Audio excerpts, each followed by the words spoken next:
Imagine you're a provincial court judge. You've been tasked with sentencing a person who committed a crime. So you've got to consider a huge list of things in the decision.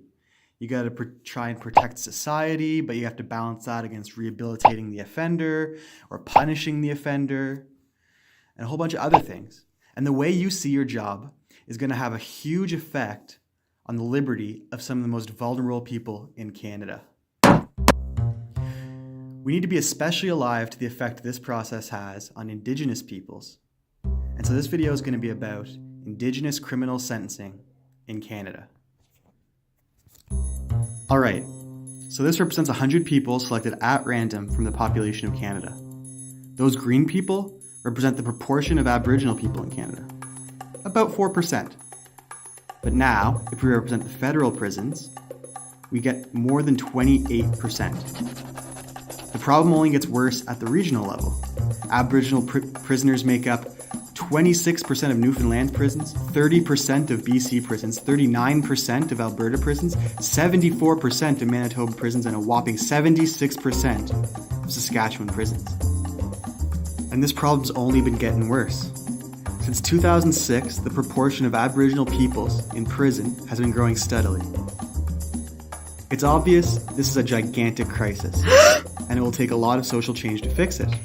But judges already have tools to change the tide of this crisis.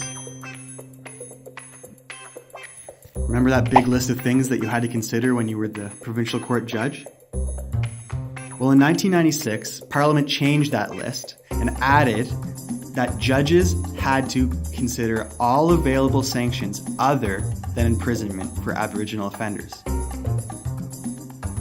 What this requirement actually meant was decided in a landmark Supreme Court decision called Gladue. Basically, the court said that the purpose of adding that provision was to force judges to pay close attention to the unique circumstances of Aboriginal offenders. It meant that a judge had to have in front of him evidence of the offender's surrounding circumstances and use them as part of the sentence. The court clarified further, in more recent cases, that it meant judges have to consider the impacts of colonialism and that lawyers have a duty to get individualized reports in front of the judges. So how does this all work? Well, some of the factors considered in the Gladue report are going to decrease the blameworthiness of the offender in the mind of the judge.